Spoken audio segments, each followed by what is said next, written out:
The glass shattered as Adrian Cross slammed his fist against the conference table, the sound echoing through the silent boardroom.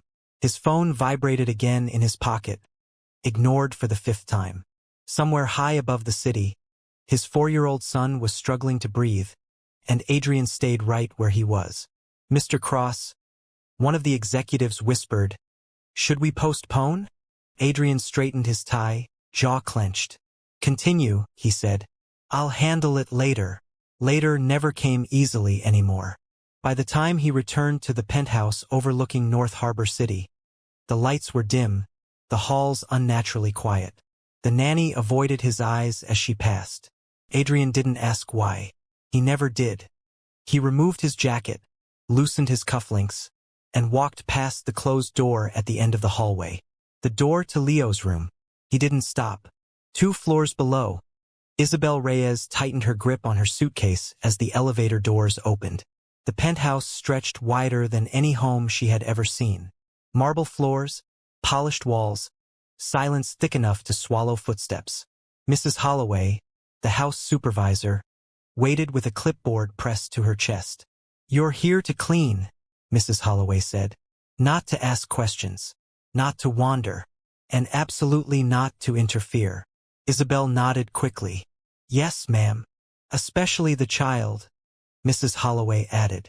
"You do your job and you leave." Isabel swallowed. She needed this job. Her father's hospital bills had eaten through her savings, and the bank didn't care about promises. She followed Mrs. Holloway down the corridor, memorizing the rules as if her life depended on them. When Isabel first stepped into Leo's room, she stopped breathing. The air was cold, far colder than the rest of the penthouse. Leo lay curled on the bed, his small body barely moving beneath the blanket. His skin looked pale, almost gray, his lips slightly blue. His eyes opened slowly when she approached, unfocused and tired. Isabel whispered. Leo didn't speak. He only watched her, as if speaking required strength he no longer had. As she adjusted the curtains, Isabel noticed faint marks on his arm. Small, circular, too precise to be accidental. Her heart thudded hard against her ribs. Footsteps snapped her attention back to the door. Step away from him. The man who entered filled the room with his presence. Victor Hale wore a tailored suit and a calm smile that didn't reach his eyes. He looked at Leo briefly, then back at Isabel. "You must be the new hire," Victor said. "I'm Victor. I oversee things here." "Yes, sir," Isabel replied, forcing her voice steady. Victor stepped closer, lowering his voice. "Curiosity gets people into trouble. I trust you won't make that mistake." She nodded, pulse racing. Victor glanced at Leo again. "His treatment schedule is delicate. Any disruption could be dangerous." Isabel watched him leave, the warning lingering long after the door closed. Later that night, Adrian stood alone in his office, staring at a photograph on his desk. Elena smiled back at him from the frame, frozen in a moment before the accident, before everything broke. His phone buzzed again. "Mr. Cross," Mrs. Holloway said softly over the line. "Dr. Reeves will arrive tomorrow morning for Leo's treatment." Adrian closed his eyes. "Fine," he said. "Victor will handle it." He hung up and poured himself another drink. The next morning, Isabel was dusting near the hallway when she heard voices. She froze, then slowly stepped closer. The door to Leo's room was ajar. Victor stood beside the bed. Dr. Malcolm Reeves adjusted a syringe, his hands shaking slightly. "We're increasing the dosage," Victor said. Dr. Reeves hesitated. "He's already weak."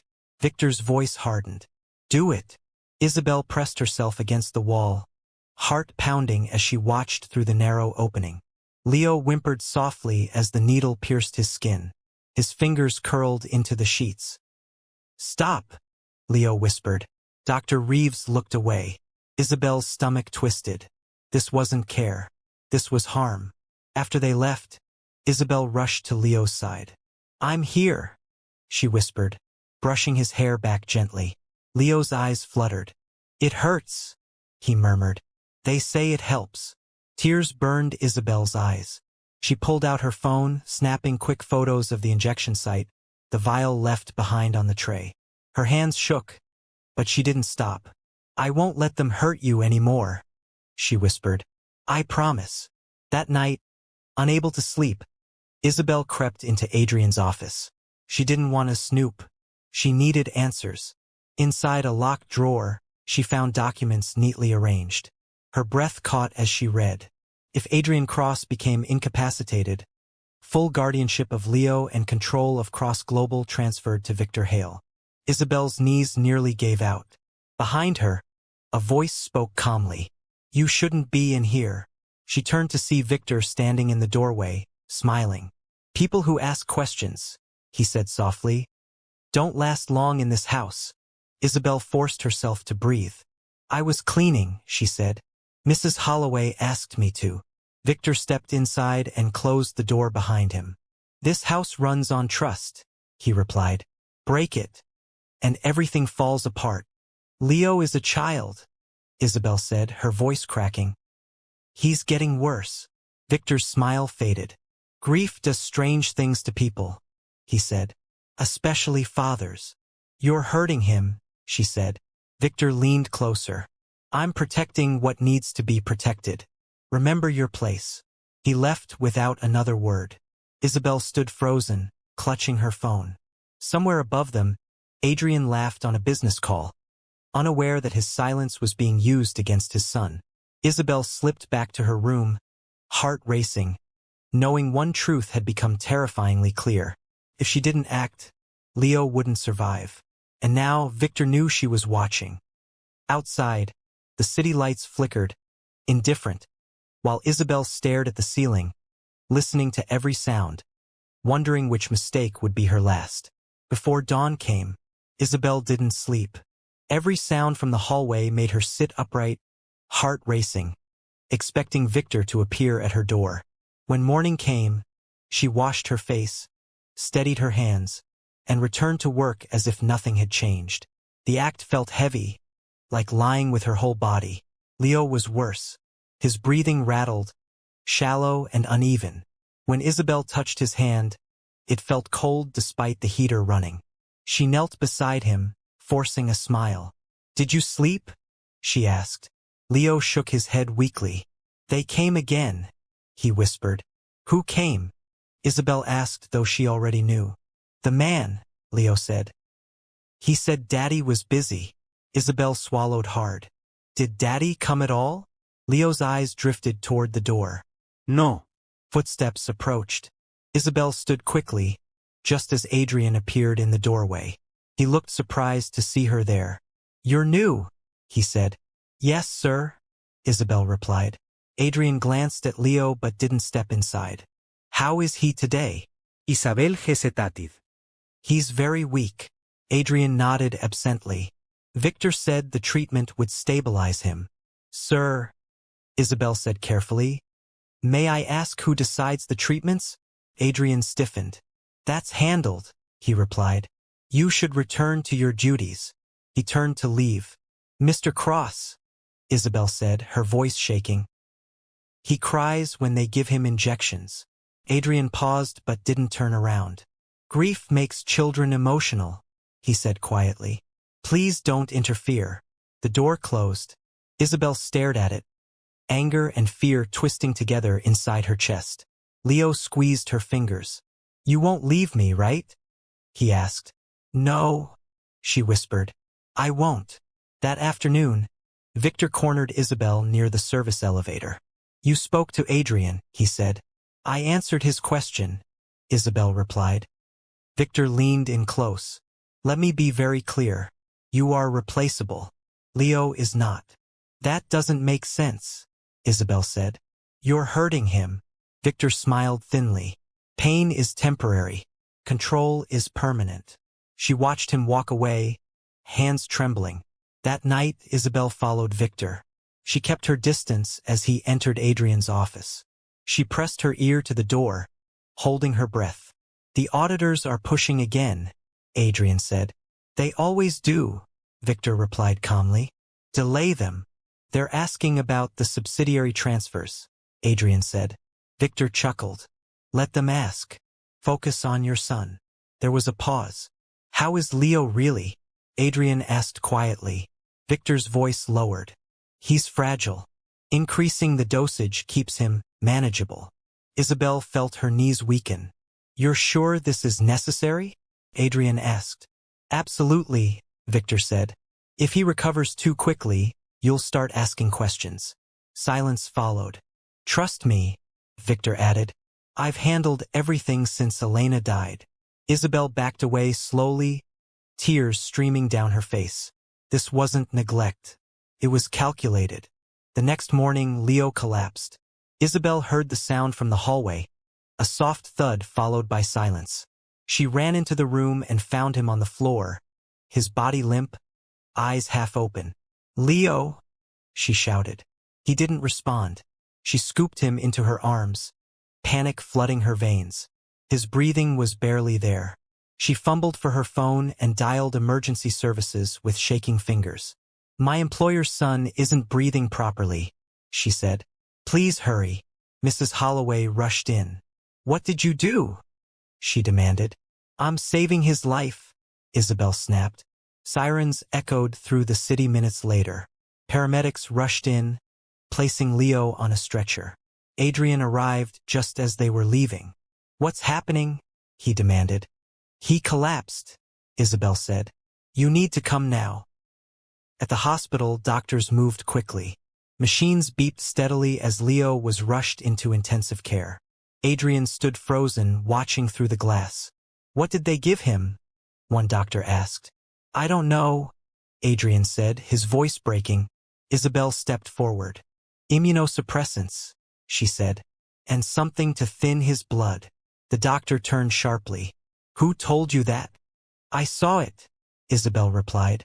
I have photos. Adrian stared at her. What are you saying? She's lying, Victor said suddenly, appearing behind them. She's a maid who doesn't understand medical procedures. Isabel held up her phone. Then explain these. Victor's expression darkened. The doctor took the phone and frowned. These drugs are dangerous for a child. Adrian's face drained of color. Victor, he whispered. What did you do? Victor straightened his jacket. I protected the company. Security stepped in as police were called. Adrian sank into a chair, hands covering his face as reality crashed down around him. If you're still watching this story unfold, take a moment to like the video. Stories like this matter, and your support helps more people see them. Adrian didn't remember sitting down, but suddenly he was in a chair, the sterile smell of antiseptic burning his nose. The hallway felt too bright, too loud. Machines beeped behind the glass where his son lay motionless, wires taped to his small chest. What do you mean dangerous? Adrian asked hoarsely. The doctor looked at Victor, then back at Adrian. These medications suppress immunity and thin the blood. In adults, maybe. In a child, it's lethal. Victor crossed his arms. You're overreacting. This woman doesn't understand what she saw. Isabel stepped forward, her voice shaking but firm. I watched him inject Leo. I heard you order a higher dose. Leo begged you to stop. Adrian turned slowly toward Victor. Is that true? Victor's jaw tightened. You weren't thinking clearly after Elena died. Someone had to keep things stable. My son is not a liability, Adrian said, his voice cracking. He is if he wakes you up, Victor replied coldly. If he recovers, you start looking around. Audits. Questions. You fall apart again. Adrian lunged forward, grabbing Victor by the collar. Security intervened immediately, pulling them apart as police officers entered the hallway. Mr. Hale, one officer said. You need to come with us. Victor laughed once. You have no proof. Isabel held up her phone again. There's more, she said. Security cameras. Adrian froze. What? I found them in your office, Isabel said softly. They recorded everything. Victor's smile vanished. The officers exchanged looks. We'll need that footage, one said. Hours later, Adrian sat beside Leo's hospital bed. He held his son's hand, afraid to let go, afraid he'd disappear if he did. Leo's eyelids fluttered but didn't open. "I should have been here," Adrian whispered. "I'm so sorry." Isabel stood quietly near the door. She didn't want to intrude, but Adrian looked up at her. "Why didn't you leave?" he asked. "Because someone had to stay," she replied. "Because he needed someone to notice." Adrian swallowed hard. "You saved him." Doctors worked through the night, flushing Leo's system, stabilizing his breathing. By morning, the worst had passed. Adrian hadn't moved. He hadn't slept. For the first time in months, he hadn't checked his phone.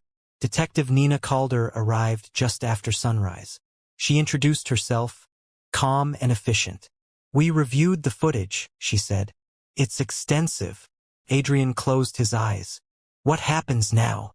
"Hale attempted to destroy evidence while fleeing the city," Calder said. "He was arrested at the airport.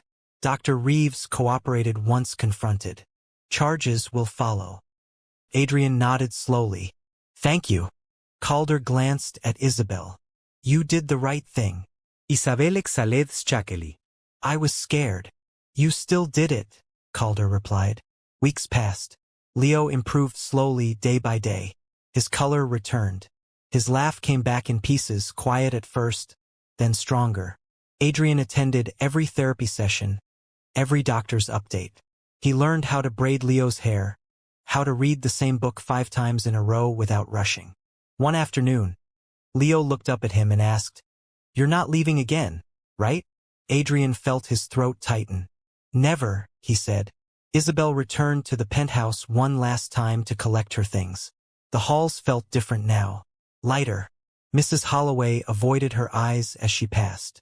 Adrian met Isabel by the elevator.